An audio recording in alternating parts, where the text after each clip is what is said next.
So as a BDM, what do you think I should be doing? Mainly, where should I be spending my time in terms of, I suppose, maybe percentages, open homes, prospecting, and what kind of prospecting? The first thing you need to do every day, separate to actually just going straight in and honing in on your day and hitting the phones and probably doing emails first.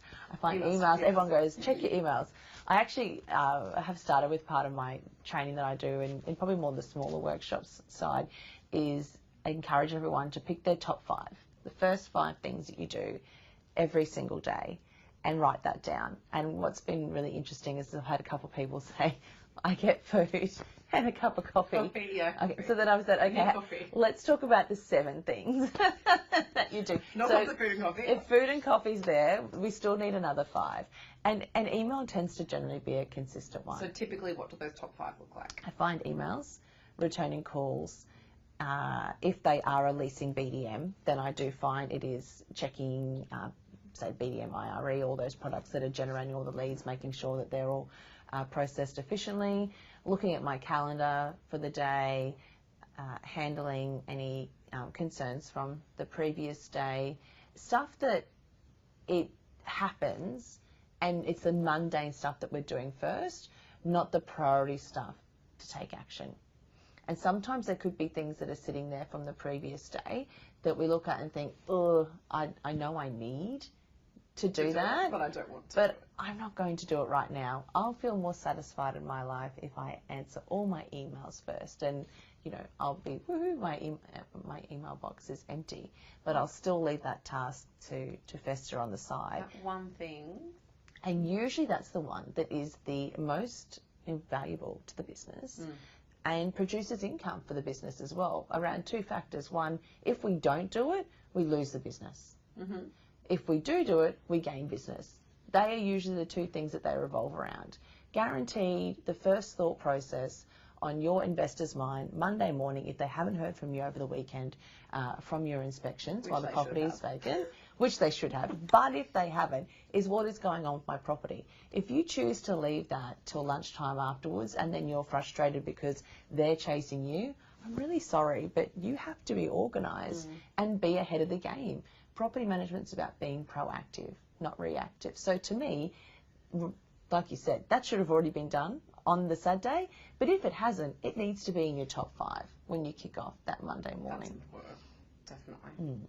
I don't think any prospective or any current landlord, if you've got their property listed, I don't think that they should be calling you ever. No. Really.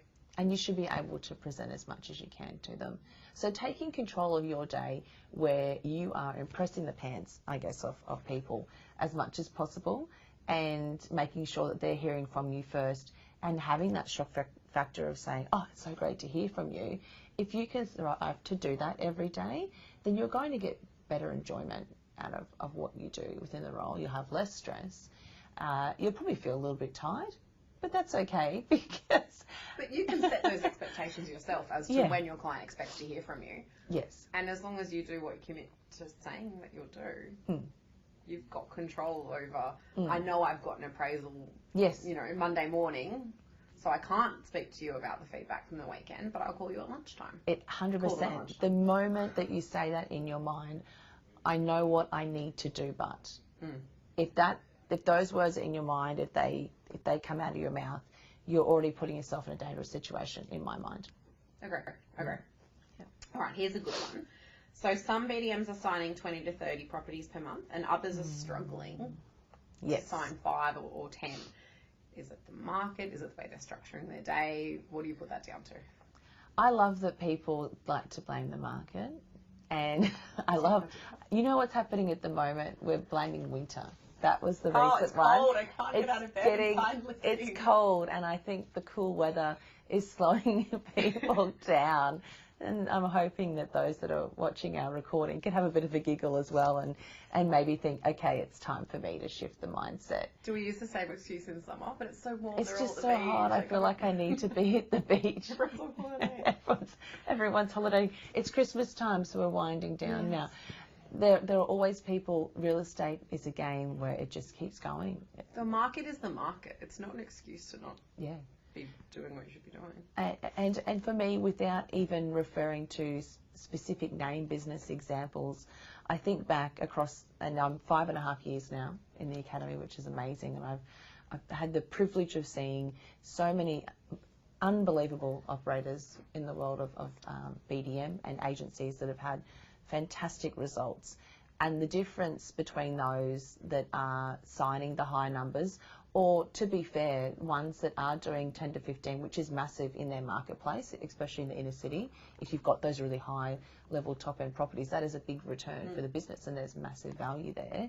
Whatever your benchmark is that you know that you want to push to, they are the ones that are always focused on the pipeline that is happening 3 months ahead, not what is happening this month. So the greatest piece of advice that I can give you is I still want that excitement to be around the ones that you feel confident that you can close. And whether it be with a mentor, your director, or somebody within the team that you go to for that encouragement and support and advice, and you talk through, and we've just passed mid-June now, and you know that there's another 9 that you feel really confident that you'll close, as an example, before end of month, and that will be what will get you to your first 20, let's say. You've got that vision there, and these are the 9 that you've had positioned quite well. They're all sitting where they need to be coming to the end of month. That is the biggest mistake that you can make, just focusing on those 9. In my mind, you need to then decide, I feel as though these are the right ones. I feel confident that the benchmark for me is to focus on that 20, but my bodacious goal is this, and have that higher level benchmark there. I'm not saying that you have to get that, but mentally you need to be pushing yourself at least another 4 or 5. If you don't focus on it, you won't get there. 100%. Play the long game. What do they say? What you do in the next 30 days affects the next 90 days. Yeah. And it's so true. Because you'll invest all your time and call phase around that. You'll look at those contacts, those specific 9, and think, I can't get them on the phone. What can I do next? And you'll actually start to fumble around doing things that probably isn't as necessary to get their attention, because you're too focused on that, and it's taking you away from the opportunity of your entire database that's sitting in front of you. Hot leads are first, but really spend time still on your warm leads and cold leads if need be. It would be like a salesperson, I suppose, walking into an appraisal and the client saying, I'm not going to sell till next year, and then they never call them back. Yeah. They are going to sell, they're just not going to sell now. Yes. Or they might rent it, but not now. That contact and that follow-up and focusing on what you need to do for this month, but not forgetting about next month and the next month. And and celebrating the surprise win ones, because some of them will tell you it's 12 months time, and then next minute they go, I've been my contract's been brought forward, I need to move now, can we get this happening? And you go, I wasn't prepared for that. This property's not coming on board, but I'm ready now, so let's go. Let's do it. 100%. That's always exciting. So celebrate those wins. I think we focus too much on the losses sometimes, and we can't win them all. We can't. That's business.